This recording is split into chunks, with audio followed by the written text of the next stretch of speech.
বাচ্চারা একদমই সবজি খেতে চায় না। আর শাক তো ওদের থালায় দিলে নিতেই চাইবে না। তবে ওদেরকে এইভাবে বানিয়ে দিন।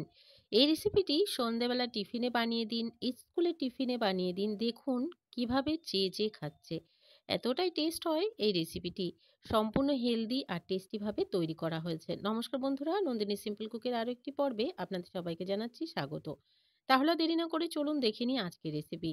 আজকের এই রেসিপিটি তৈরি করার জন্য প্রথমে আমি এদিকে ১ বাটি পরিমাণ নিয়ে নিয়েছি মেথি পাতা। এখন তো শীতের সিজন চলছে আর মেথি পাতা তো মার্কেটে অনেক পাওয়া যায়।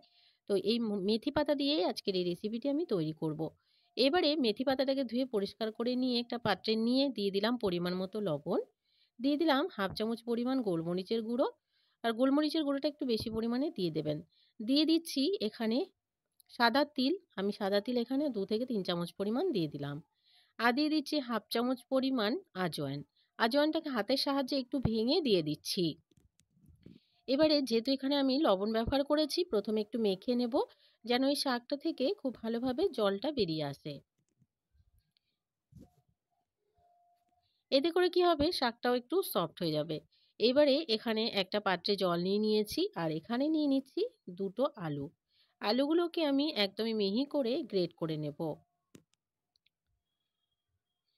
আলুটা যাতে গ্রেট করে নেওয়ার পরে কালো না হয়ে যায় তার জন্য আমি জলের মধ্যে নিয়ে নিচ্ছি। আপনারা আপনাদের সুবিধা মতন করে তৈরি করে নেবেন। এবারে ২ টো আলু আমি এখানে ব্যবহার করেছি। ২ টো আলুকেই খুব ভালো করে মিহি করে গ্রেট করে নিচ্ছি। ২ টো আলুকেই একদমই মিহি করে গ্রেট করে নিলাম। এবারে একবার জলটা পাল্টে আলুটাকে জল ঝরিয়ে ঝরিয়ে নিয়ে নিচ্ছি।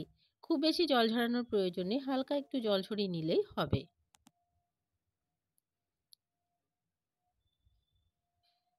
আলুটাকে জলটা ঝরিয়ে নিয়ে নিলাম। এবারে এখানে দিয়ে দিচ্ছি ১.৫ কাপ পরিমাণ আটা। এখানে আমি ৪ কাপ মেপে ১.৫ কাপ পরিমাণ আটা নিয়েছি। দিয়ে দিচ্ছি ২ চামচ পরিমাণ বেসন আর দিয়ে দেব ২ চামচ পরিমাণ সুজি।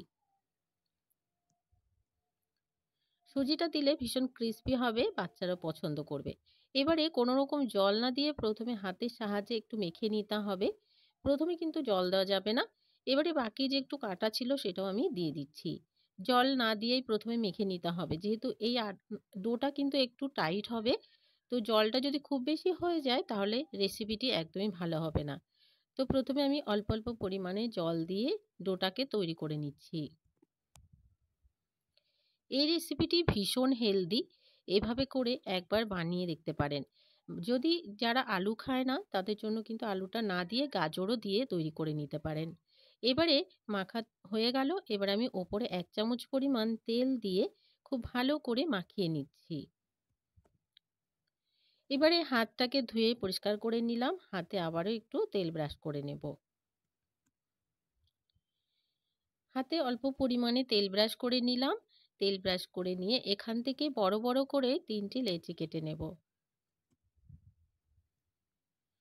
বড় বড় করে লেচি কেটে নিয়ে প্রথমে হাতের সাহায্যে একটু গোল বল তৈরি করে নিয়ে একটা লম্বা শেপ দিয়ে নেব। এগুলো কিন্তু কোনো রকম পাতলা হবে না, এরকম মোটা মোটা তৈরি হবে, যেমন আপনারা দেখে বুঝতে পাচ্ছেন। ঠিক এইরকম একটা আমি তৈরি করে নিলাম। তো বন্ধুরা, একটা তৈরি করে নিয়ে এদিকে একটা কড়াইতে জল গরম হতে দিয়ে দিয়েছিলাম আর উপরে একটা ছিদ্রযুক্ত প্লেট বসিয়ে দিয়েছি। ৩টে মোট তৈরি হয়েছে, তো একটা একটা করে আমি সবগুলো এই প্লেটের উপরে দিয়ে দিচ্ছি। সবগুলোকে প্লেটের উপরে দিয়ে দিলাম।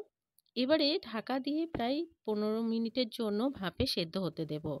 ১৫ মিনিটের মধ্যে সবগুলোই তৈরি হয়ে গেছে। আমি ঢাকাটা সরিয়ে দেখে নিচ্ছি। তো বন্ধুরা, সবগুলোই কিন্তু ভাপে একদমই ভালোভাবে সেদ্ধ হয়ে গেছে। নামিয়ে নিচ্ছি। নামিয়ে পুরোপুরি ঠান্ডা করে নিলাম। এবারে হাত দিলেই দেখুন খুব সুন্দরভাবে উঠে আসছে। এবারে একটা কিচেন বোর্ডের উপরে নিয়ে নেব আর একটা ছুরির সাহায্যে একদমই পাতলা পাতলা করে পিস করে কেটে নেব।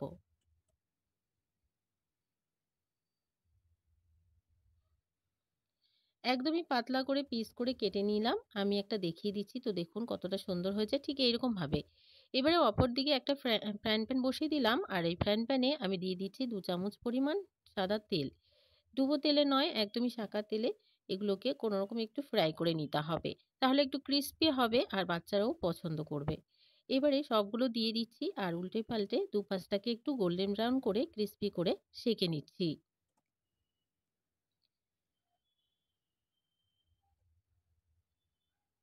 দুপাশটাকে উল্টে পাল্টে সেঁকে নিচ্ছি, তো ওই পাশটা হালকা একটু ব্রাউন হয়ে গেছে, এই পাশটাতেও উল্টে নিচ্ছি। এই রেসিপিটি বাচ্চাদেরকে দিলে বানিয়ে ওরা কিন্তু বুঝতেই পারবে না যে এর মধ্যে সবজি দেওয়া হয়েছে। বারবার করে জিজ্ঞেস করবে যে কি দেওয়া হয়েছে, আর কিন্তু খেয়ে নেবে, দেখবেন খুব ভালোভাবে খাবে। তো বন্ধুরা, তৈরি হয়ে গেল আজকের এই দারুণ টেস্টি রেসিপিটি। ভালো লাগলে একটা লাইক করার অনুরোধ রইল, অনেক অনেক শেয়ার করে দেওয়ার অনুরোধ রইল। নতুন বন্ধু আমার চ্যানেলে নতুন এসে থাকলে চ্যানেলটিকে সাবস্ক্রাইব করে পাশে থাকা বেল আইকনটাকে প্রেস করে অল বাটনে ক্লিক করতে ভুলবেন না, এই ধরনের রান্নার নোটিফিকেশনগুলো সবার আগে আপনাদের কাছে পৌঁছে যাওয়ার জন্য। আর আজকের রেসিপিটি কেমন লাগলো কমেন্টস বক্সে জানাতে কিন্তু ভুলবেন না বন্ধুরা। আমি একটা ভেঙে দেখিয়ে দিচ্ছি, তো দেখুন বাইরেটা কিন্তু ভীষণ ক্রিস্পি হয় আর ভেতরটা হালকা জালিদার আর হালকা নরম হবে। একদমই বিস্কুটের মতো টেক্সচার আসবে, খেতে দারুণ টেস্ট হয়। একবার হলো বানিয়ে দেখার অনুরোধ রইল। আজকের মতন তাহলে আসছি, দেখা হচ্ছে পরবর্তী রেসিপিতে। ততক্ষণ পর্যন্ত সবাই ভালো থাকবেন, সুস্থ থাকবেন।